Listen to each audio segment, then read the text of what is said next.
तस्मै श्रीगुरुवे नमः।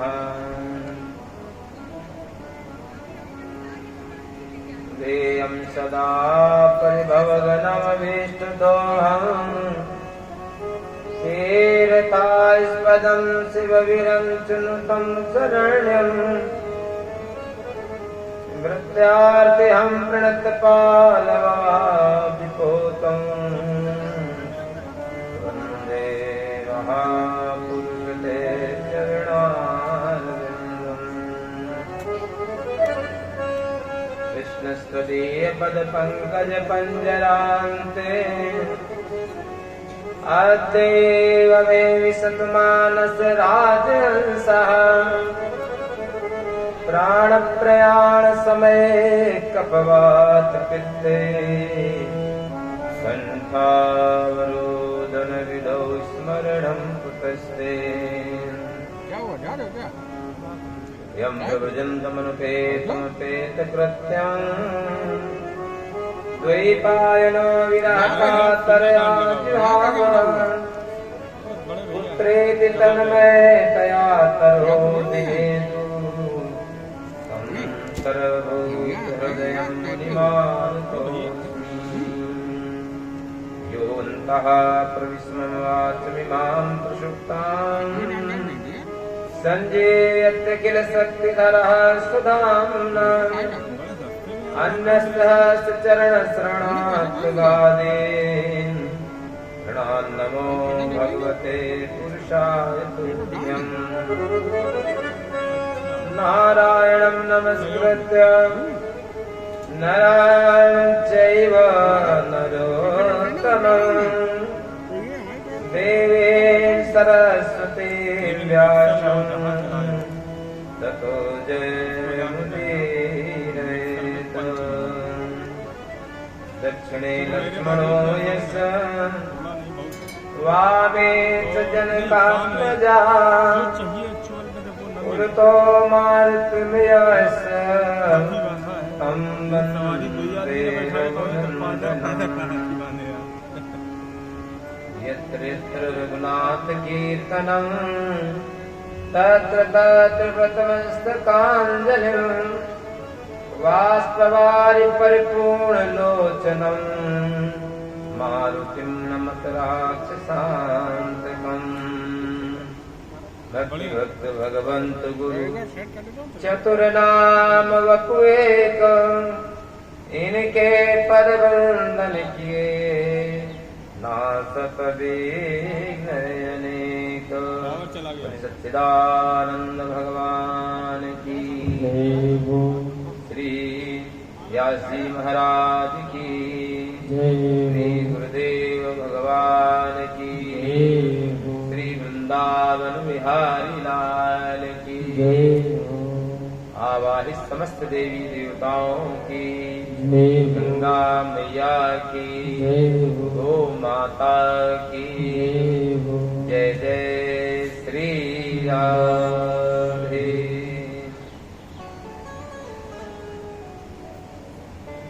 परम मंगलमय परात्पर परमेश्वर श्री बालकृष्ण लाल की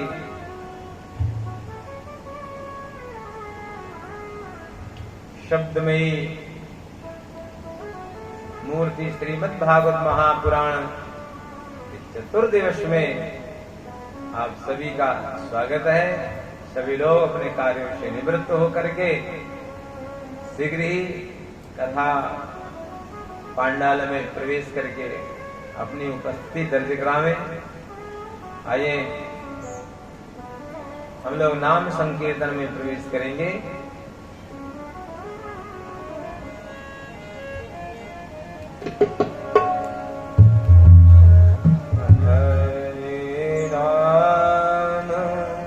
Hare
हरे कृष्ण कृष्ण कृष्ण हरे हरे। बोले सच्चिदानंद भगवान की। कल आप लोगों ने नरसिंह भगवान के अवतार की कथा श्रवण करी। भगवान नरसिंह का खंबे से प्रकट होना। यहाँ पर पहले मूर्ति में क्या भगवान है, पत्थर में क्या भगवान है। बोले भगवान ना होते तो खंभा फाड़ करके कैसे आते। जब भगवान गगन सदृशम है तो खंभे में भी है। भगवान नरसिंह देव ने प्रहलाद जी से कहा, बेटा कुछ मांगो। तो जैसे बाबा कबीर कहते हैं, का मांगू कछु फिर ना रहे, देखत नैन चला जग जाए। क्या मांगे। तो बिंदु जी ने कविता लिखी कि प्रभु मैं तुम्हें चाहूं मगर तुम न चाहना मुझे, तुम मुझे चाहा तो मैं मशहूर हो जाऊंगा। मैं तुमसे मिलूं मगर तुम ना मिलना मुझे, तुम जो मुझे मिले तो मगरूर हो जाऊंगा मैं तुमसे मांगू मगर तुम न देना मुझे, तुम अगर कुछ दिया तो मैं मजदूर हो जाऊंगा। हे प्रभु मजदूरी नहीं लेना चाहते हैं, ऐसा भाव कवि का है। प्रहलाद जी का अभिषेक किया और भगवान अंतर ध्यान हुए। उसी समय एक मैं दाना हुआ, उसने एक अमृत का कुआं बनाया, इसमें अमृत थी। अपनी रचना अलग कर दी, अपना अलग ब्रह्मांड बनाया। भगवान ने कहा ये तो सब सृष्टि का विनाश कर देगा। तो बाबा भोलेनाथ से युद्ध हुआ और बाबा एक बार तो हार ही गए। तब भगवान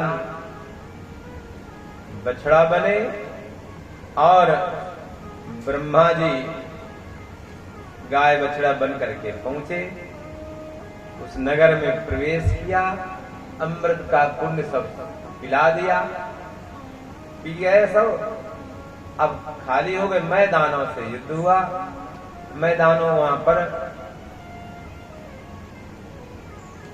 और त्रिपुर नामक जो राक्षस था, त्रिपुर को बाबा भोलेनाथ ने वध किया। इसलिए बाबा का नाम पड़ गया त्रिपुरारी। बोलिए त्रिपुरारी भगवान की। सुखदेव जी ने पूछा, सुखदेव जी से पूछा परीक्षित जी ने, प्रभु मानव धर्म क्या है। बोले मानव धर्म जिसे हम लोग सनातन धर्म कहते हैं, यह धर्म तब से है जब से सृष्टि की रचना हुई। अच्छा, ये रचना भी भले ही कह रहे हो कि डार्विनवाद, लयमार्कवाद, एक विपरीत वाद आदि वाद हो, लेकिन अगर जैव विकास ही है तो शरीर में किसी अंग का खूब विकास हो जाना चाहिए। तो हम लोग सोचा करते हैं, नहीं, ये सोची समझी रणनीति है। कैसे भगवान ने, अच्छा अपने शरीर के अंगों को देखो,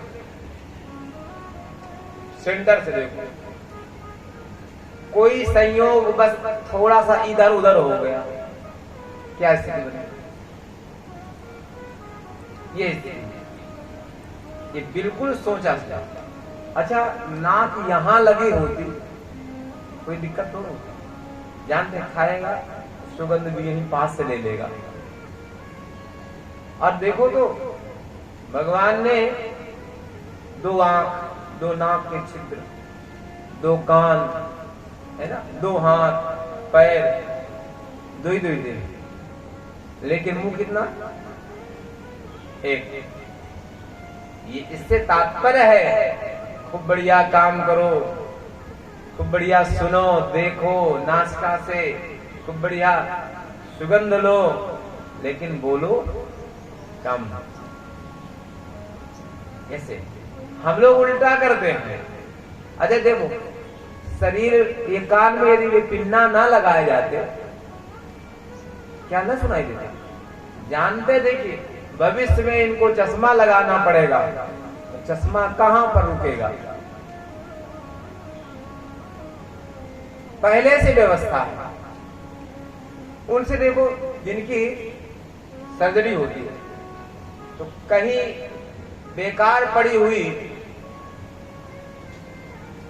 जो ऊतक है ना, वहां से टिश्यू निकाल करके दूसरी जगह स्थापित कर देते हैं। क्या आनंद है!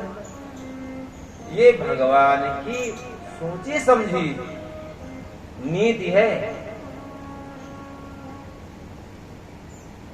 जय विकास में जो डार्विन कहते हैं कि जीवन संघर्ष होता है, जीवन संघर्ष के बाद जो बच जाते हैं तो उन्हीं में जो है हेरिडिटी कैरेक्टर आ जाते हैं, वही पीढ़ी दर पीढ़ी चलते रहते हैं। लेकिन कभी कभी लगता है कि ऐसा नहीं है। ये भगवान की सोची समझी रणनीति। सनातन धर्म में 4 वर्ण हैं और चारों वर्णों का अलग अलग कर्म है। सदा चरणे रता, सदा सद आचरणे रता ब्राह्मण। सदैव, देखिए एक ही शब्द से बता दे रहे हैं, बाकी बहुत विस्तार है। सदा सद आचरणे रता, जो सदा आचरण में लगा रहे ब्राह्मण। क्षत्रिय सदा चरणे रणे रणे रता, युद्ध आदि यानी रक्षा के लिए। फिर सदा चरणे विचरणे रता, वैसे सदा चरणे रता शूद्र। सबके लिए, ब्राह्मण के लिए 6 कर्म कहे गए। दान देना, दान लेना, लेते ही न रहे, दे भी।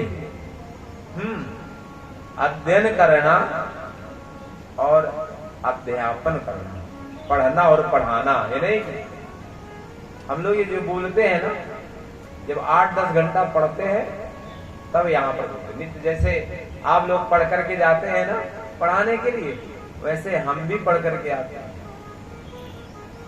जितना हाई स्कूल का बच्चा मेहनत करता है, हम बिना किसी कार्यक्रम के रोज हम भी अब भी मेहनत करते हैं। इस तरह अध्ययन, अध्यापन और यज्ञ करना और यज्ञ कराना, ये 6 लक्षण ब्राह्मण के लिए कहे गए हैं। उसमें भी शुचि, पवित्र है और फिर संतुष्ट रहे। असंतुष्टा दुजानष्टा, जो असंतुष्ट है ब्राह्मण वे नष्ट हो जाते हैं। उनको संतोष हर हालत में रखना चाहिए। अच्छा, यही तो सबसे अच्छा धन है। जब आवे संतोष धन, सब धन धूरि समान। और फिर क्षत्रियों के 5 कर्म कहे गए हैं, सब ब्राह्मणों के बराबर हैं, लेकिन दान न लेवे। क्षत्रियों के लिए मना है साफ साफ, दान न लेवे। जोड़ा क्या गया? रक्षा का विभाग आपकी जिम्मेदारी है, वो करें। युद्ध में उत्साह, वीरता, धीरता, तेजस्विता, त्याग, मनोजय, क्षमा, ब्राह्मणों के प्रति भक्ति, जीवों पर अनुग्रह और रक्षा का काम करेंगे। तो वैसे वैसे के कर्म बताए गए। वो व्यापार करे, गो रक्षा करे, कृषि करे, देवता गुरु भगवान के प्रति एक भाव रखे, धर्म अर्थ और काम इन तीनों की रक्षा करे, आस्तिक रहे और उद्योगशील रहे, व्यवहारिक रहे, निपुणता रहे हर कार्यों में। इस प्रकार शूद्र के कार्य कहे गए हैं। क्या है? कृषि करे, सेवा करे। सेवा का मतलब पैर दबाना नहीं है। सेवा के बहुत से प्रकल्प हैं। तो सेवा में राजगीरी, जिन्हें टेक्निकल है ना, सब टेक्निकल काम इन्हीं को दिया गया है। उस समय के टेक्निकल काम क्या थे? दलिया बनाना, पंखा बनाना, सिलना, ये सब काम जो है इन लोगों के पास था। इसमें अभी तुरंत लाभ वाला था। इधर काम करो, लाभ लो तुरंत। और पवित्र रहे, इसमें भी गंदा संदा न रहे, पवित्र रहे और सबसे निष्कपट भाव से प्रीति हो गई, चोरी न करे। और गो ब्राह्मण गैया की, ब्राह्मण की रक्षा करे, गैया पाले, उनकी सेवा करें, ऐसे कार्य करेंगे और बन जाए तो व्यापार कर ले। स्त्रियों के धर्म कहे गए हैं। स्त्रियों के धर्म हैं शुचि भूमिगतो तोयम सुदा नारी पतिव्रता शुचि क्षेम करो राजा संतोष ब्राह्मण शुचि। नारी भी शुद्ध रहे। देखो कौन शुद्ध है? जो भूमिगत तोय माने जल है वो शुद्ध है, कभी उसमें जूठा दोष नहीं है। समरसिबल से निकाला गया, हम लोग भी कॉफ पी ले ऐसे, कोई राजगीर भी पी रहा है। ऐसे ही पतिव्रता नारी सदैव पवित्र रहती है, कैसे भी स्थिति में हो। जो राजा सबका भला चाहता है वो भी सदैव पवित्र रहता है, और जो संतोष जिन ब्राह्मणों के हृदय में है वो भी सदैव शुद्ध रहते हैं। स्त्री के कर्तव्य क्या है? पति की सेवा करना और अनुकूल रहना। पति की सेवा कैसे करना? पति की सेवा ईश्वर रूप में। ये मत सोचें कि ये हाड़ मास का है, सोचें भगवान की कृपा है, ये भगवत स्वरूप है। प्रिय बोले और चतुरता होवे, धर्मज्ञ धर्म के विषय में जानने का अधिकार है पूरा, धर्म का विषय जाने और अपने ग्रह कार्यों को करें। एक सूत्र बताते हैं, आदौ धर्म परायणा कुटुंब सुखदा तत्प्रिया भाषणी क्रोधालस्य विवर्जिता सुकरे नित्यं वचः कारणी। इनके लिए कहा गया है अपने धर्म में तत्पर रहो। धर्म क्या है? नारियों का मुख्य धर्म है सेवा, और देखो जिसने सेवा करी उसी का सम्मान बढ़ेगा। सेवा नहीं किया, सेवा कई प्रकार की, देश की सेवा। अच्छा, रानी लक्ष्मीबाई का नाम हम सब लोग जान जाते हैं, मीरा का जान जाते हैं, लेकिन कोई लक्ष्मी है उसको नहीं जान पाते हैं, क्योंकि वो सेवा में रत नहीं रही, देश की सेवा करी। लड़ने गई लक्ष्मीबाई पीठ में अपने बालक को लेकर। ऐसी वीरांगनाएं हमारे देश में हैं, तब इनका सम्मान मिलता है, अपने आप मिलता है। धर्म परायणा, ऐसे काम करें, कुटुंब को संतोष मिले। और तथा प्रिया भाषणी, थोड़ा कम बोले, वो भी प्रिय बोले। क्रोधालस्य विवर्जिता, क्रोध ना करें, आलस्य ना करें। क्रोध कब करें? जब आपका धर्म बिगड़ रहा हो, कोई धर्म बिगाड़ने की कोशिश कर रहा हो, तो क्रोध उस समय चंडी के समान हो जाना चाहिए। आलस्य, गृहस्थ में आलस्य का स्थान नहीं है, आलस्य ना करें। और ऐसे कार्य करें कि दोनों कुटुंब, पिता का भी, उनका भी जो है सीना चौड़ा हो गए, और इधर पति का भी। देखो, पुरुष तो एक ही कुल की मर्यादा को बचाता है, लेकिन स्त्रियां दो दो कुलों की मर्यादाएं बचाती हैं। उन पर जिम्मेदारी ज्यादा है, पुरुष से भी ज्यादा। बोले प्रभु आश्रम कितने होते हैं? आश्रमों का वर्णन किया गया, 4 आश्रम। हमारे 4 का मामला बहुत है, 4 वर्ण 4 आश्रम, 4 आश्रम 4 वेद, 4 आश्रम है। 4 आश्रम में पहला है ब्रह्मचर्य, समय पर गुरुकुल जावे। पहले स्कूल तो नहीं होते थे, ये स्कूल शब्द है ना, ये गुरुकुल से लिया गया है। तो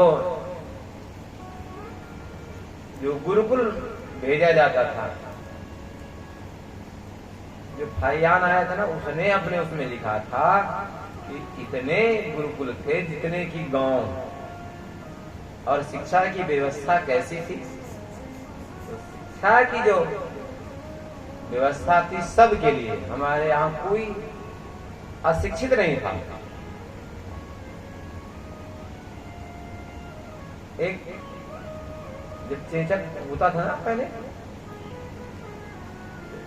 हमारे यहाँ, अन्य देशों में खूब चेचक होता था, हमारे यहाँ कम होता था, क्योंकि हमारे वैद्य दवा डालते थे। एक बार कोई अंग्रेज आया तो देखा कि इस क्षेत्र में चेचक ही नहीं है, तो सबके बाह में देखा यहाँ पर कुछ चिन्ह बना हुआ। बोले ये चिन्ह क्यों है? बोले हमारे वैद्य जी ने चिन्ह बनाया है।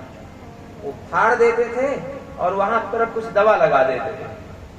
बोले वाह, इनकी चिकित्सा कैसी है, चिकित्सा। और देखो आज के जो डॉक्टर हैं सब पंगु हो गए हैं, पंगु। जब तक वो जांच नहीं करेंगे कोई दवा नहीं लिख सकते। वैद्य जी क्या करते थे? नाड़ी दबाए, बताने की आवश्यकता नहीं, तुमको क्या बीमारी है, दवा गोटा दे दो, ठीक, और उतने में ठीक। कब आना? बोले कभी ना आइए। ऐसे बोलते। तो ब्रह्मचर्य रहे, गुरु जी के आश्रम में पढ़े, संध्या आदि करें और गुरुदेव की आज्ञा का पालन करें, गुरु माता की शरण में रहें, बाल न रखावे, शीशा में यानी दर्पण में अपना चेहरा न देखे, रात को आवे जाए ना कहीं, ऊंची नीची जमीन उनको लांगे नहीं, पेड़ों में मत चढ़े, ऐसा ये सुरक्षा की दृष्टि थी। फिर 25 साल तक रहें और गुरु की आज्ञा पाए। यहाँ पर दो, एक गृहस्थ में प्रवेश करना चाहे तो समावर्तन करें, समावर्तन संस्कार है, समावर्तन करें।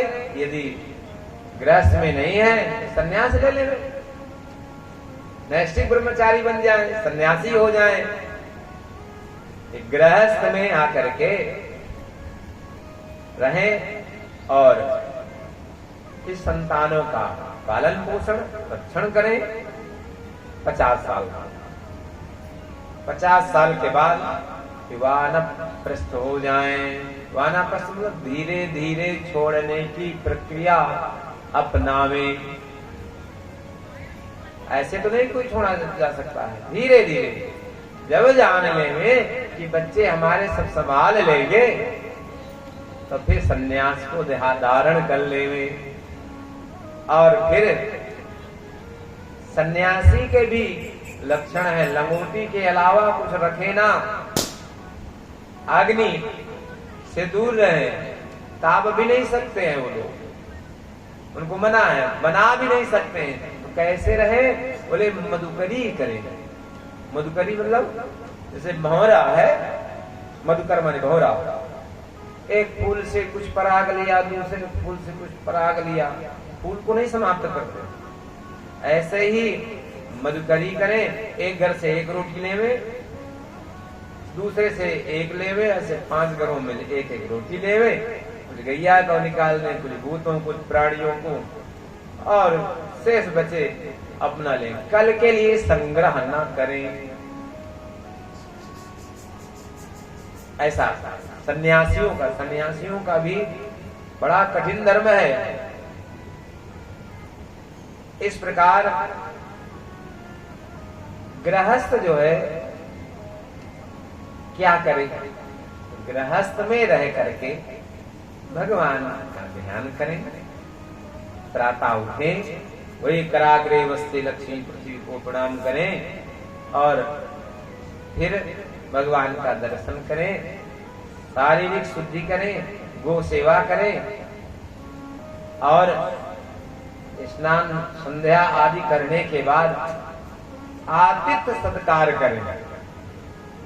जो भी अतिथि आवे उनका खूब सत्कार करें। पहले हमारे यहाँ नियम था अतिथि देवो भव, और लोग रुकते भी थे 1-1 महीना, और 1 महीना मेहमानी हो रही है। आज कोई 1 महीने रहने के लिए आ जाए तो पहले ताला ही बंद मिलेगा। अब जैसे एक बार एक अतिथि आए तो गृहस्थ ने खूब बढ़िया सेवा की। भैया अच्छा खाने को मिले तो कौन जाए, मस्त वो भी थे। एक दिन पत्नी के दिन जा ही नहीं रहे, 15 दिन हो गए,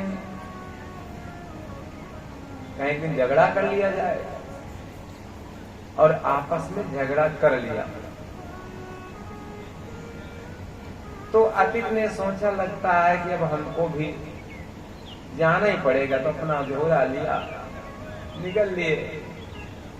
तब तक पति ने पत्नी से कहा क्यों रो रही हो, तो झूठा मूठा था। बोले हम कौन जो है सही सही रो रही है, हम भी झूठा मूठा तो रो रही थी।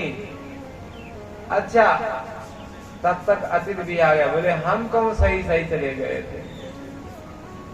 ये ऐसे अतिथि आए एक बार तो पत्नी का भोजन बनाने का मन नहीं, तो पति का क्या करे, बोले ऐसा करना 4 बजे हमसे कहना आज क्या बना दे।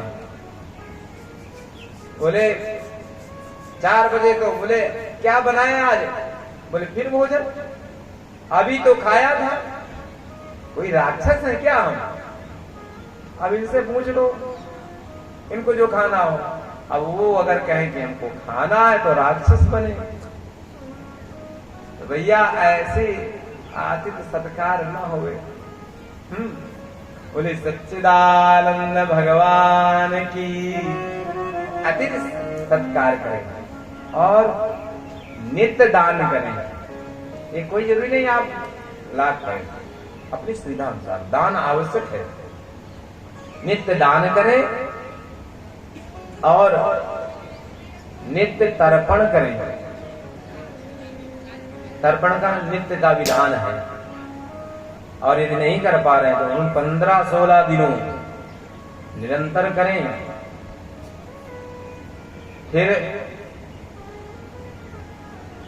सब लोग शांत रहें न, और गृहस्थ में शांति तुल्यम तपोनास्ति, शांति के समान कोई भी तप नहीं है।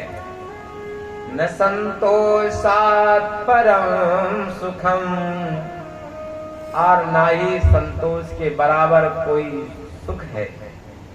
न तृष्णायाः परो व्याधि, और तृष्णा के बराबर कोई भी व्याधि नहीं है। और न दया, और ना ही दया के समान कोई धर्म है। जीवों पर दया करो। बड़ा सुंदर वर्णन किया। फिर कहा प्रभु मोक्ष धर्म सुनाओ। मोक्ष धर्म, बोले मोक्ष धर्म यही है कि हर प्रकार से हम भगवान का स्मरण करें, कैसे भी हो, सोते जागते, सोवत जागत शरण तुम्हारी, सोते जागते भगवान की शरण में रहो, ऐसा चिंतन होता रहे। ये भगवान, ये मोक्ष क्या है? मोक्ष क्या है? मोक्ष है आवागमन का चक्कर समाप्त हो जाना। एक और बताऊंगा, स्वर्ग नर्क की परिकल्पना है, वो सत्य है। आपको यहीं पर बताओ, हम काहे को मरने और जीने की बात करें? हम यहीं पर स्वर्ग बना सकते हैं। बनाओ अपना जीवन स्वर्ग जैसा, तो नरक देखने को नहीं मिलेगा। और यदि नरक जैसा जीवन बना लोगे तो नरक तो अवश्य मिलेगा ही मिलेगा। जीवन को ही स्वर्ग बनाओ। बोली सच्चिदानंद भगवान की। भगवान से एक संबंध जोड़ लो। कैसे जोड़े? गाते ना, तुमेव माता च पिता तुमेव, तुमेव बंधुश्च सखा तुमेव। ऐसे भगवान से संबंध बनाओ, और जब संबंध बन जाएगा तो परम प्रीति प्राप्त होगी। कई जन्मों से बुला रहे हम, कई जन्मों से बुला रहे हम, कोई तो रिश्ता जरूर होगा। कई जन्मों से बुला रहे हम, कोई तो रिश्ता जरूर होगा। कई जन्मों से बुला रहे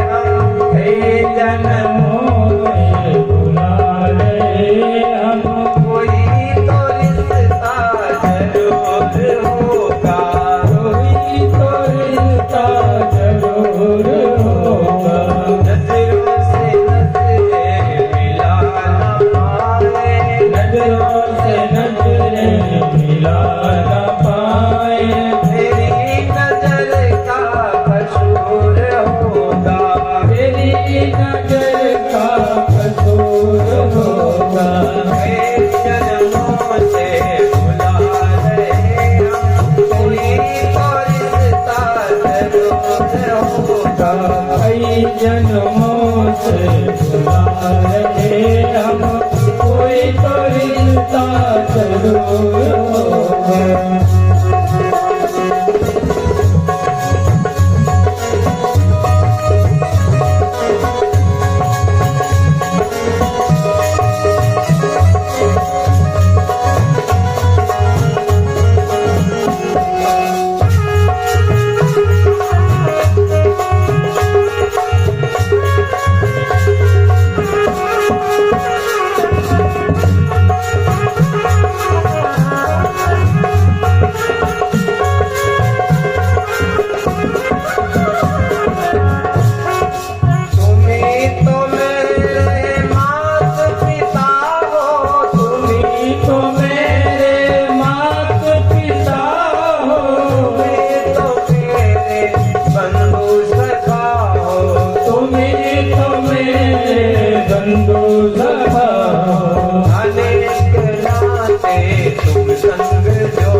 तुम संग जोड़े कोई तो नाता जरूर होगा, कोई तो नाता जरूर होगा।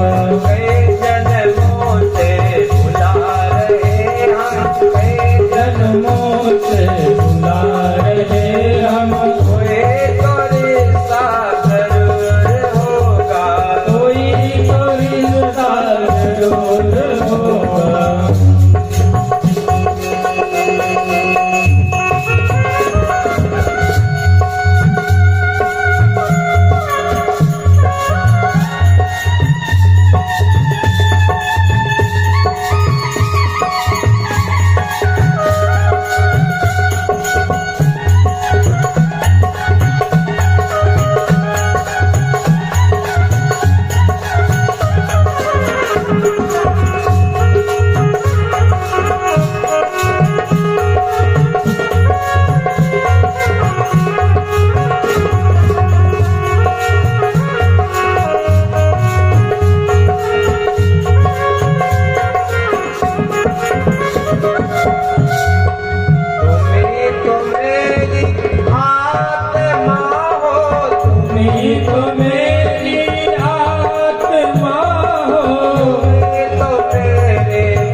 सच्चिदानंद भगवान की।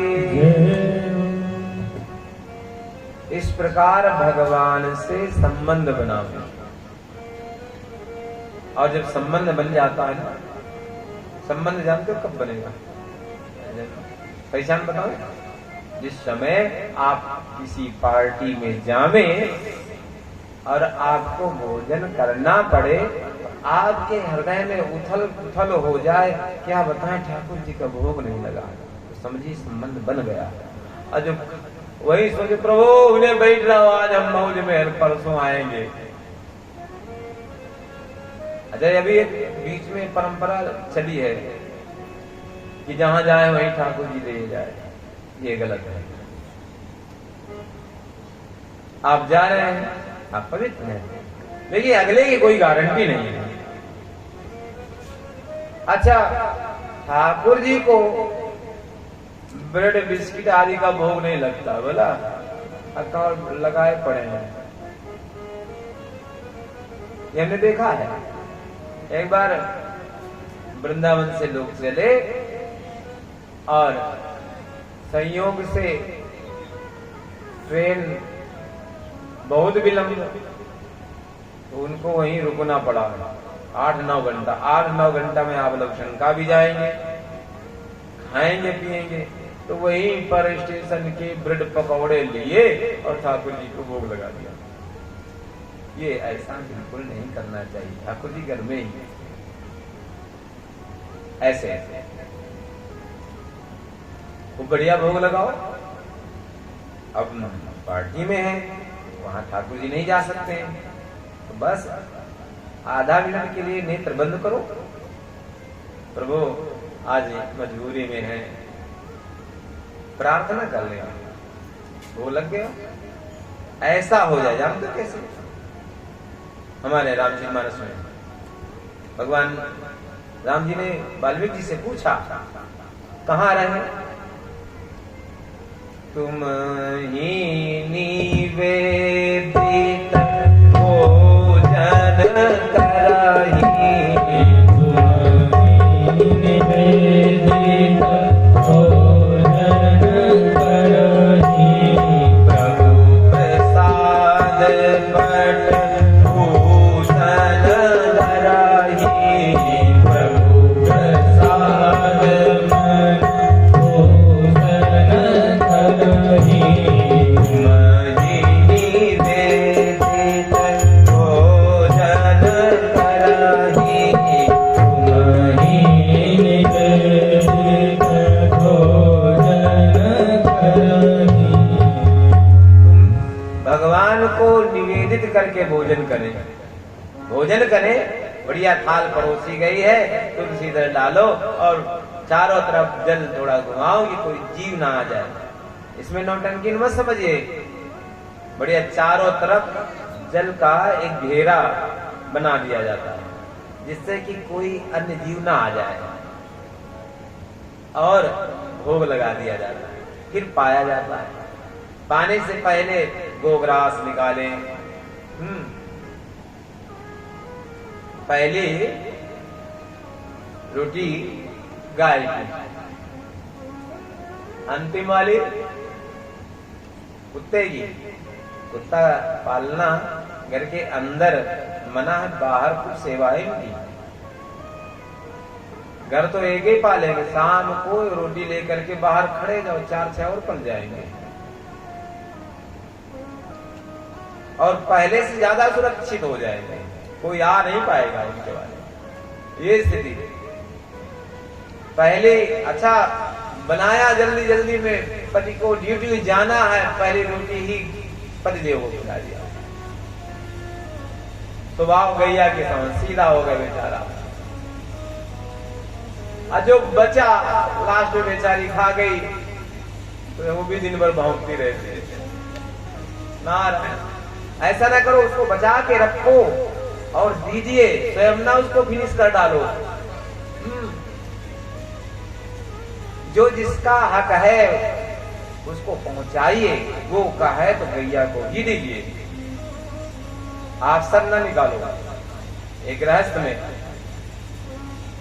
8वें स्कंद, इसमें कहा गया है कि मनवंतर यानी ऊतिया कर्म वासना, इसको ऊति कहा गया। ऊतिया कर्म वासना, कर्म वासनाओं से दूर रहने को ही ऊति कहते हैं। इसमें मनवंतरों की कथा है। अब समझिए, 1000 बार चतुर्युगी बीत जाए उतना ब्रह्मा जी का एक दिन होता है, और एक चतुर्युगी में 72 मनवंतर होते हैं। इस प्रकार पहले मनवंतर स्वयं मनु, दूसरे सुरोचिस, तीसरे उत्तम, चौथे तामस, और 5वें रैवत। मनवंतर कितने? 14 मनवंतर होते हैं। वो 72 चतुर्युगी के आसपास एक मनवंतर होता है। इस प्रकार छठे रैवत मनवंतर में भगवान हरि रूप में आए।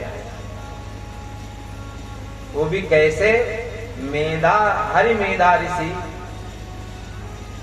की पत्नी हरिणी के गर्भ से जन्मे भगवान हरि, और उस जन्म में गजेंद्र की रक्षा करी थी भगवान ने।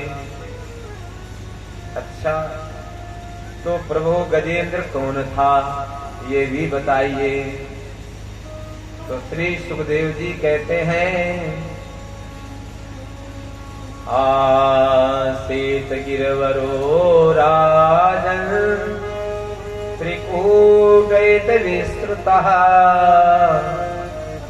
अरे राजन, एक त्रिकूट नामक पर्वत था, उसमें एक बहुत महान बलवान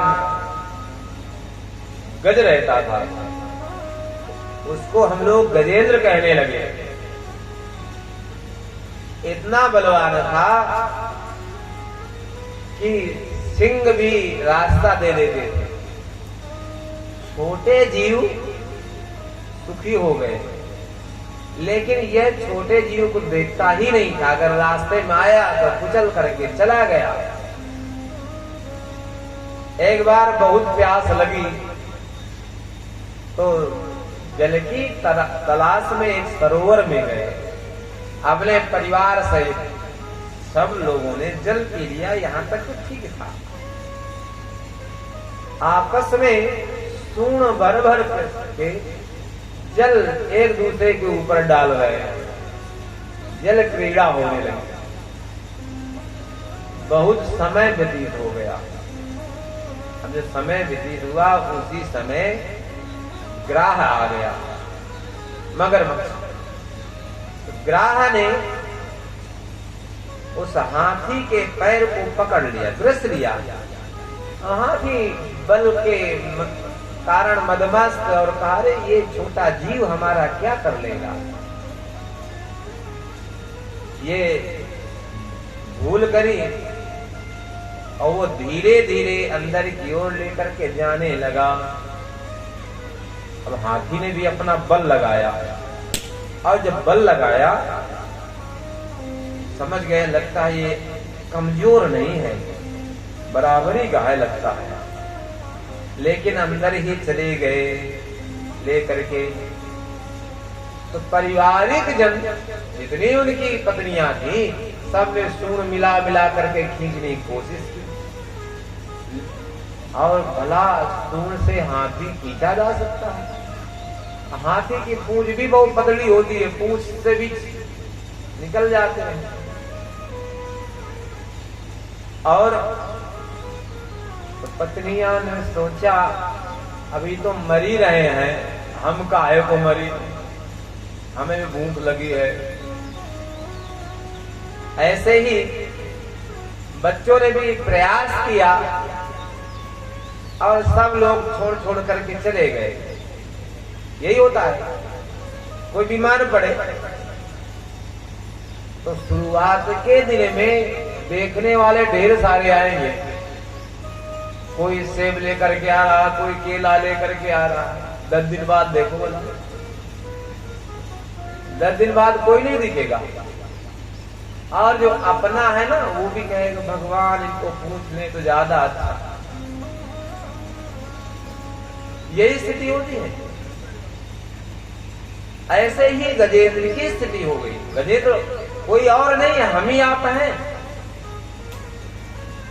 और जब देखा कि अब बचेंगे नहीं, लगता प्राण इनकी सूर्ण भी डूबने वाली थी। प्राण जैसे डूब जाएगी, उनकी सूर्ण तो निकल जाएंगे। तो वैसे ही भगवान की याद आ गई। हाथी है, हाथी को कहीं याद आएगी भगवान की? तो श्री शुकाचार्य जी कहते हैं, एवं व्यवसितो बुधया समाधाय मनोरधि यजापजाप्यम प्राग्जन्मनुशिक्षितम्।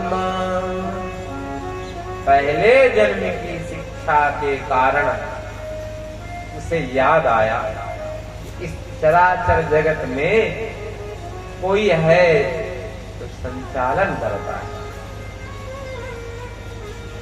एक नास्तिक था, मैं भगवान को नहीं मानता हूं, आस्तिक ने कहा ठीक कोई बात नहीं। नास्तिक कहीं गया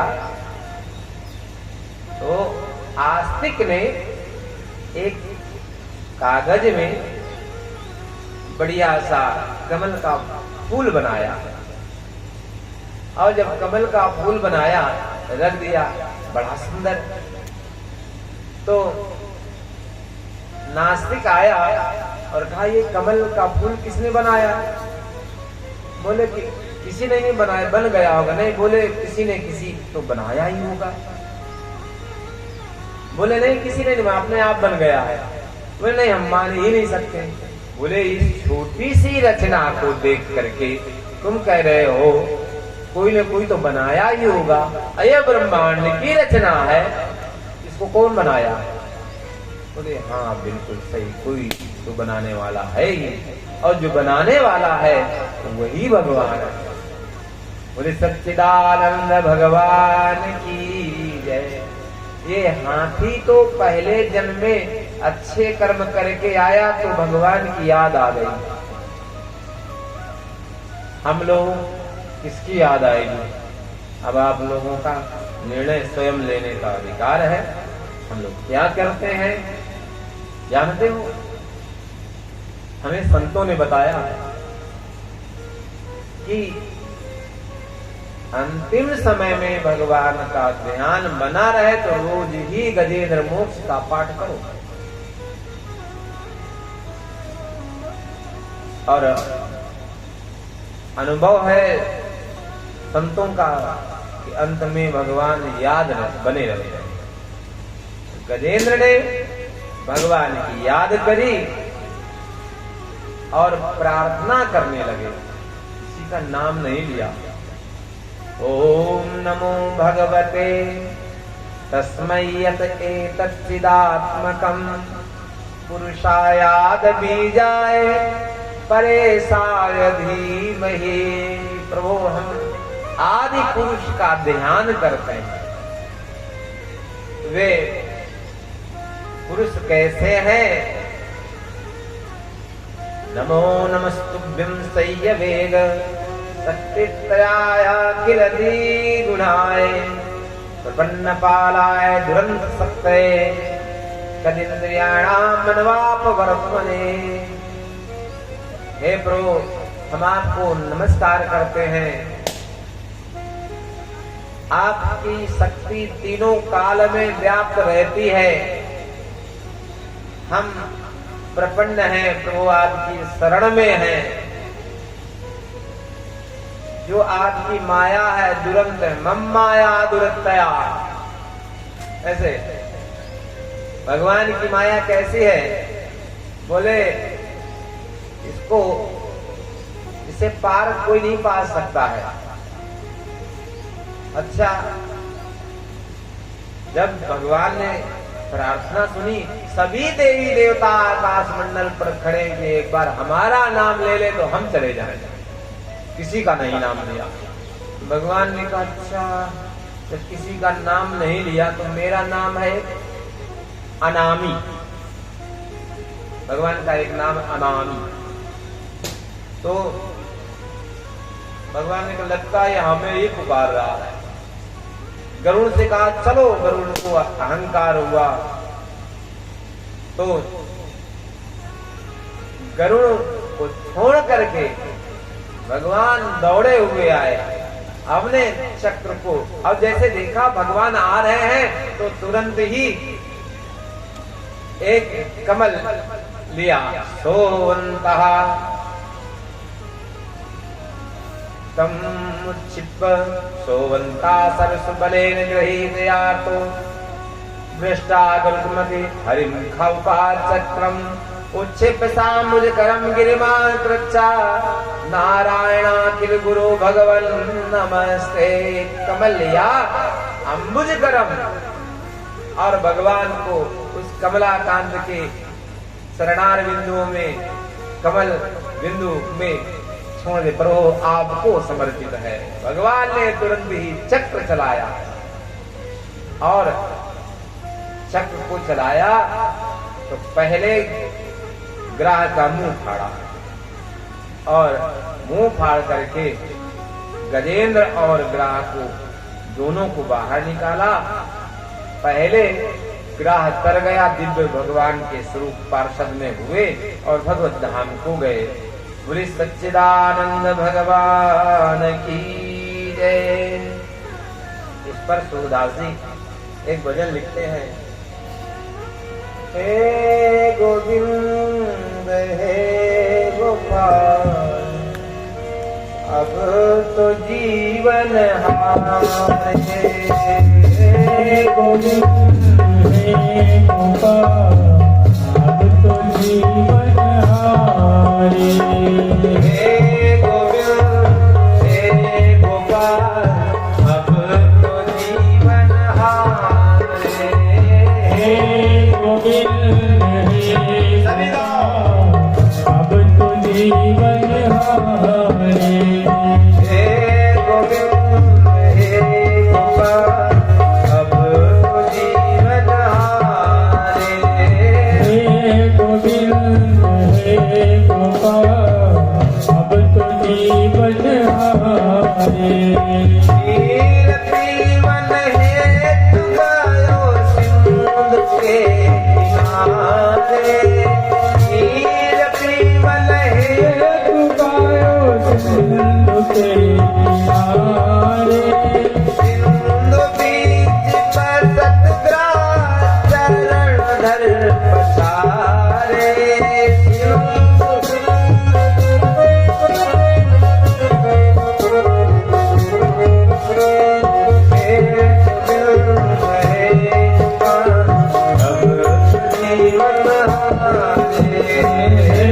गोविंद हे गोपाल अब तो जीवन हारे।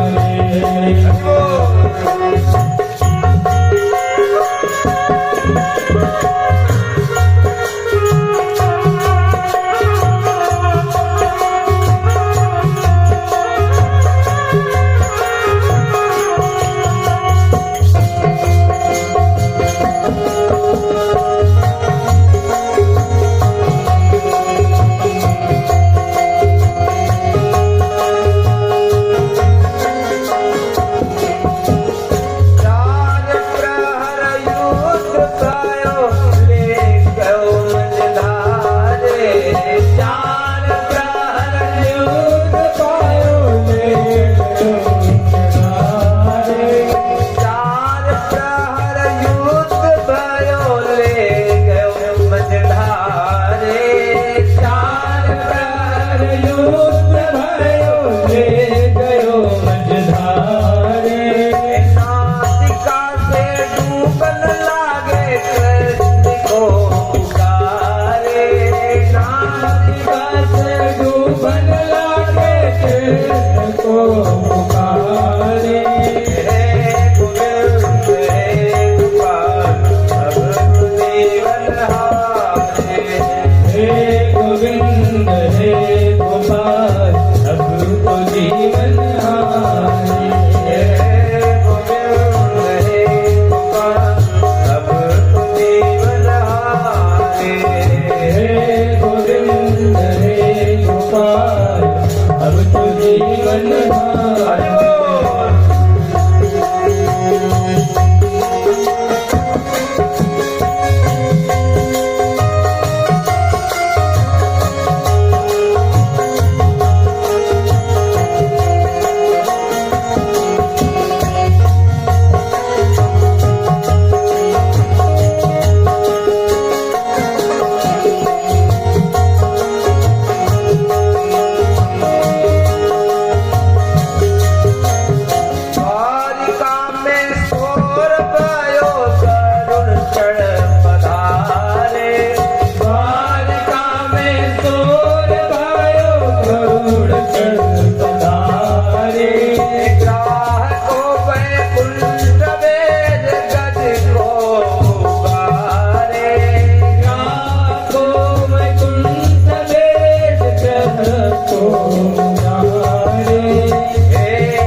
ग्राह को वैकुंठ भेज दिया और जैसे गज को बाहर निकाला भगवान के स्पर्श मात्र से, वो भी दिव्य स्वरूप रखा, भगवान को प्रणाम किया और भगवान के वैकुंठ धाम को गया। तो राजा परीक्षित जी कहते हैं, सुखदेव भगवान ये भी तो बताओ, आए थे गज को उबारने के लिए, लेकिन मुक्ति मुक्त में ग्राह को मिल गई, ये कैसे? एक को तारने के लिए है दूध, उसको भी दे दिया। बोले जानते हो राजन, ये जो ग्राह था पहले हुहू नाम का गंधर्व था और ये इसका नाम ही था हुहू, हंसाने काम करता था। एक बार देवल नामक ऋषि जल में नदी के किनारे सूर्य अर्घ दे रहे थे, उपस्थान आदि कर रहे थे, तो तब तक हुहू नामक गंधर्व आया और पैर पकड़ लिया। जैसे पैर पकड़ लिया, अचानक कोई पकड़ ले तो सारी पूजा धरी रह जाएगी, लगता अब गए। पैर पकड़ा तो देवल ऋषि बाहर भागे, लगा कि कोई ग्राह पकड़ लिया। अब ऐसे हुहू नामक गंधर्व ऊपर उठा और कहा, क्यों ऋषि, क्यों देवता, अरे संत जी डर गए ना, डर गए ना? अरे बोले मूर्ख, यहाँ प्राणों पर पड़ी है, तुमको डरवा दे। बोले प्रभु मेरा काम ही ऐसा है। बोले अरे तू ग्राह बनने योग्य है, श्राप दिया ग्राह हो जा, पैर पकड़ लिया। बोले ऐसा करना, सबके पैर ही पकड़ो, किसी दिन भगवान तुमको तार देंगे। जिस समय तुम गजेंद्र का पैर पकड़ लोगे ना, उस समय भगवान पहले तुमको तारेंगे। अच्छा अच्छा, लेकिन ये गज कौन था? बोले पहले इंद्रदुम्न नामक राजा था द्रविड़ देश के, अगस्त जी को गुरु बनाया और बढ़िया मंदिर में भगवान का जप कर रहे थे। और जब जप कर रहे थे तब तक गुरुदेव भगवान निकले और देखा माला पूरा नहीं हुआ है, तो आंख बंद कर लिया। गुरु जी को देख करके भी अनदेखा किया। जब अनदेखा किया तो बैठे रहे। अगस्त मुनि ने श्राप दिया, देखो तो ये हाथी की तरह बैठा है, गुरु को देख करके भी प्रणाम नहीं कर रहा है, तुमको हाथी बनना पड़ेगा। प्रणाम किया, कहा प्रभु दया करो। बोले जिस दिन भगवान का ध्यान आ जाएगा और ग्राह पकड़ेगा, भगवान आएंगे और तारेंगे। बोले सच्चिदानंद भगवान की। इस तरह इसीलिए ये कहा जाता है कि सबको प्रणाम करो, सबको। जैसे मार्कंडेय ऋषि के पुत्र का नाम मृत्युंजय, उनकी आयु 5 वर्ष। 5 वर्ष में नारद जी से मुलाकात हुई, कहा दीर्घायु भव, दीर्घायु भव। बोले प्रभु 5 साल में मर जाएगा। बोले इनको एक काम करा दो, जो भी आवे पैर पकड़ना शुरू कराओ। तमाम ऋषि आए थे, किसी ने कह दिया महामृत्युंजय जप करो। जानते हो जिस समय यमराज आए प्राण निकालने के लिए, बाबा को ही पकड़ लिया। तब तक बाबा आए, बोले देखो 5 वर्ष मिले तो है, मनुष्य वाले नहीं मिले, हमारी उम्र वाले मिले। ऐसी स्थिति, भगवान की भी कृपा बरसती रहती है। गजेंद्र का उद्धार किया और एक बार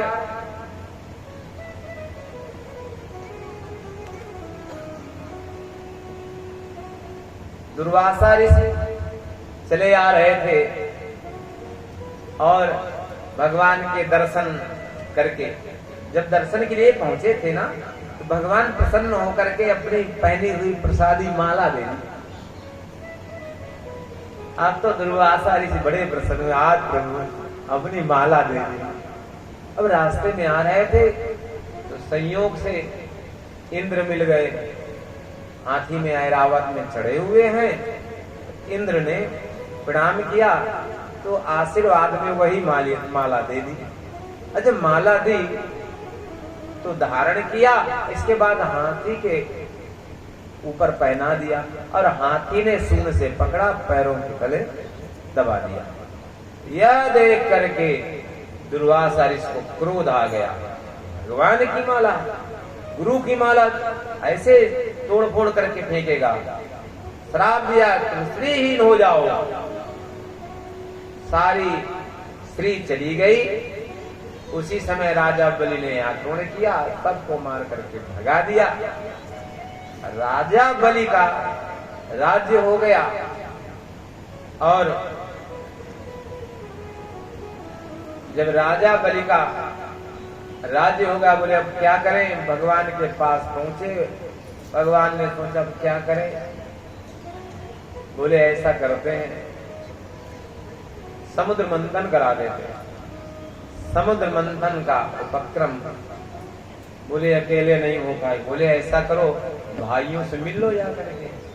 देवता और राक्षस हैं तो एक ही पिता की संतान, और उन्हें लालच दे देना कि अमृत मिलेगा, सब तैयार हो जाएंगे। बोले देखो हम आपस में लड़ते रहते हैं, कोई कोई मर जाता है, ऐसा करें समुद्र मंथन करें और अमृत निकलेगा और हम लोग उसको पाएंगे तो खूब लड़ेंगे, कोई मरने वाला झंझट तो समाप्त हो जाएगा, अमर हो जाएंगे। बोले ये भी सही बात है। तो समुद्र मंथन का उपक्रम शुरू हुआ। तो मथानी किसकी बने, तो मंदराचल पर्वत के पास गए। भगवान अपने चक्र से उसको उठा करके लाए और नेति यानी रस्सी किसकी, वासुकी नाग की नेति बनाई गई। और बोले सच्चिदानंद भगवान की। अब ये हुआ कि कौन किधर पकड़ेगा। भगवान ने कहा रे राक्षसों, तुम लोग पीछे का भाग पकड़ लो, तुम लोग राक्षस हो। बोले हम कौन, छोटे पिता की संतान है, हम भी उन्हीं की संतान है जिनके ये लोग हैं। तो मुंह की तरफ राक्षसों ने पकड़ा और पूंछ की तरफ जो है देवताओं ने पकड़ा। मंथन शुरू हुआ। जैसे मंथन शुरू हुआ तो मथानी नीचे ही चलती गई, डूब गई। तब भगवान के पास गए, प्रभु अब तो आधार ही नहीं मिल रहा, क्या करें। बोले गणेश जी का क्या तुमने सुमिरन किया। बोले नहीं कोई पूजा। बोले पूज्य का पूजन आवश्यक है, जो पूज्य हैं उनका आवश्यक है पूजन, ये मत सोचिए। गणेश जी का पूजन कराया तो वैसे ही भगवान कछुए के रूप में आए और उस मथानी को, मंदराचल को अपने पीठ में रखा। बोले कच्छप भगवान की। पूछा भगवान से आपको वजन समझ में आए। बोले हमें कैसे वजन, हमें तो जैसे कोई तिनका शरीर में पड़ जाए उसका क्या वजन होता है, कोई वजन नहीं है। अब शुरू हुआ मथना। अब जैसे ही मथानी शुरू हुई, जानते हो पहले क्या निकला, विष। क्या निकला, अब जैसे विष निकला कालकूट, तो भैया पूरे संसार को जलाए दे रहा था। कौन पिए, तो भगवान भी पीछे लगे, अजित नाम से, अजित भगवान है। बोले ऐसा करें, बाबा के पास चलते हैं, भोले बाबा के पास। बोले अच्छा, अच्छी चीज खाओ, आप विष बाबा को पिलाओ।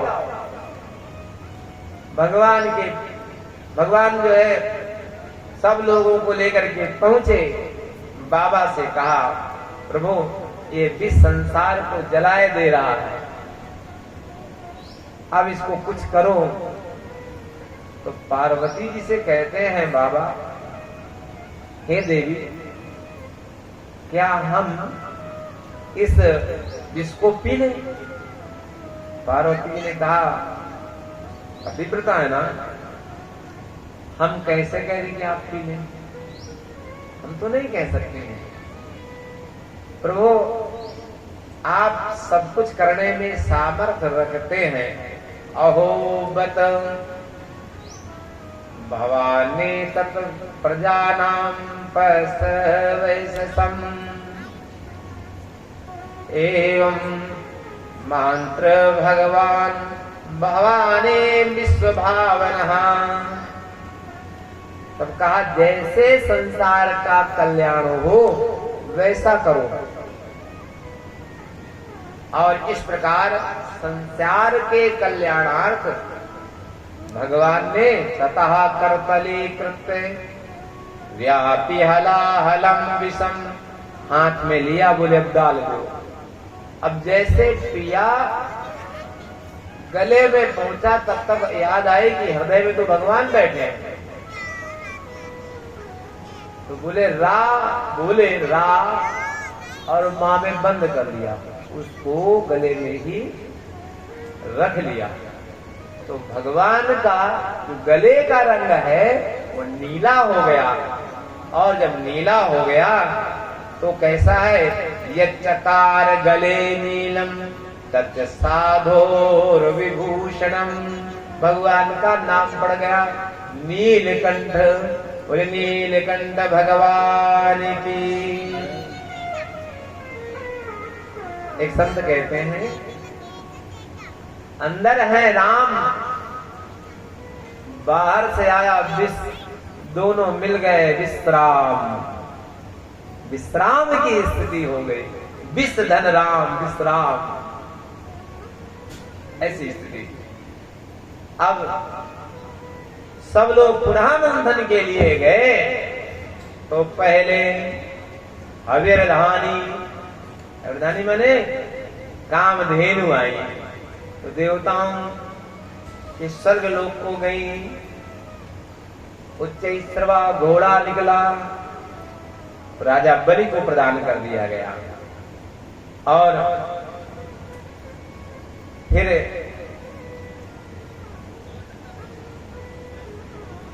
ऐरावत निकला तो इंद्र को मिल गया। कौस्तुभ मणि निकली तो भगवान ने हृदय में धारण किया। कल्प वृक्ष निकला तो स्वर्ग को गया, अप्सराएं स्वर्ग को चली गई। और वैसे ही चंद्रमा निकला तो बाबा ने कहा चंद्रमा हमारे पास आवे, क्योंकि ये विष हमने किया है, जला दे रहा है, इसलिए थोड़ा ठंडक मिलेगी।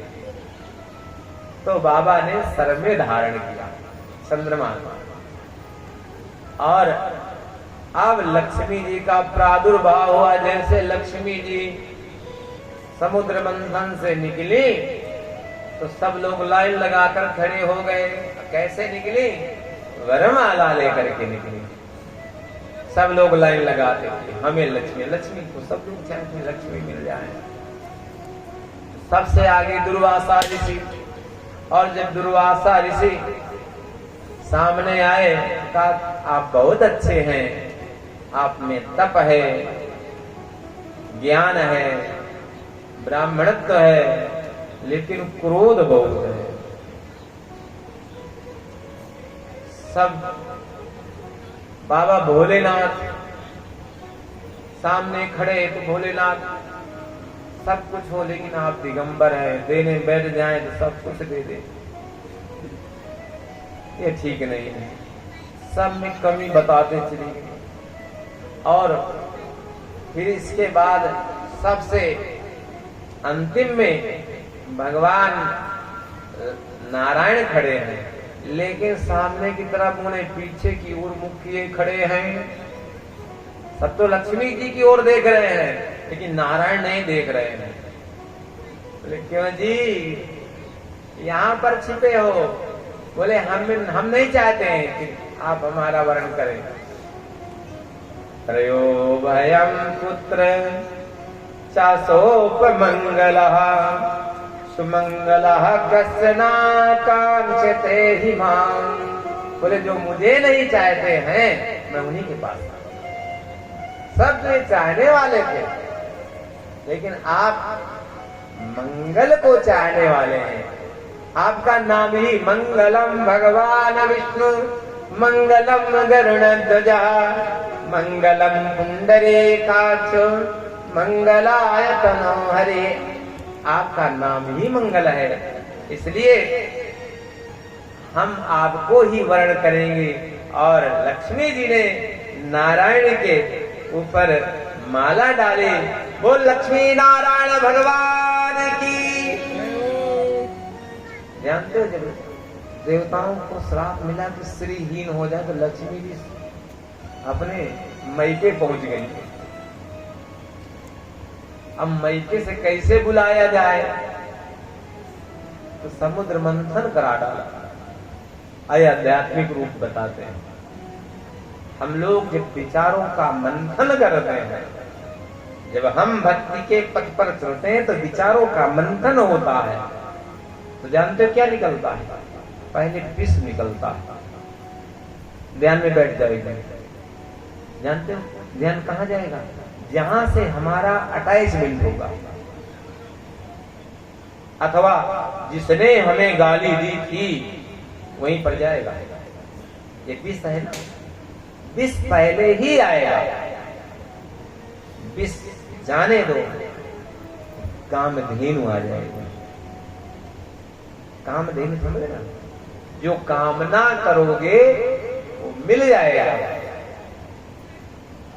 और जब हमें हंसना नहीं है कि चलो, अच्छा लोग होते हैं ना धन के लिए ही भगवान की पूजा करते हैं। अब धन मिल गया तो सोचे अब आगे हमको क्या करना है। यहीं पर लोग भटक जाते हैं। धन मिल गया, भटक गए। बोले सच्चिदानंद भगवान की। हनुमान जी जब सीता जी का पता लगाने जाते हैं, जानते हो पहले इन्हें सोने का पहाड़ मिला और कहा राम काज कीन्हे बिन मोहि कहां विश्राम। उसने कहा विश्राम कर लो। सोचा अगर हम छोड़ के जाते हैं तो हमें अहंकार आ जाएगा। अरे हमने एक सोने का पहाड़ छोड़ दिया, छुआ तक नहीं है। तो हनुमान जी ने क्या किया? हनुमान तेहि परसा, परसा स्पर्श किया। उन्हीं कर कीन्ह प्रणाम, राम काज कीन्हे बिनु मोहि कहां विश्राम। स्पर्श किया और कहा देवता हम रुकेंगे नहीं। नहीं, लोग तो सोने में रुक जाए, सब सोने में रुके हैं। कोई ये वाले सोने में, कोई ये वाले सोने में रुका है। यही तो रुके हैं।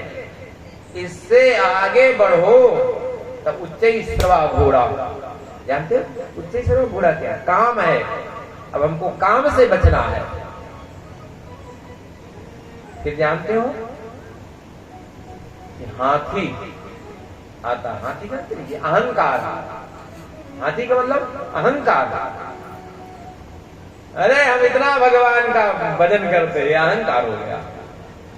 इससे भी बचना है। फिर जानते हो, फिर कौस्तुभ मणि, आप भगवान की मणि बन जाओ कि भगवान आपको पसंद करने लगे। जानते हो जो चाहोगे वो मिलेगा। कल्प वृक्ष आ जाएगा। जब कल्प वृक्ष आएगा वो यहां पर रुकना नहीं, अप्सराएं भी आएंगी, फिर भी नहीं रुकना है। अब लक्ष्मी के ढेर हो जाएंगे, फिर भी नहीं रुकना है।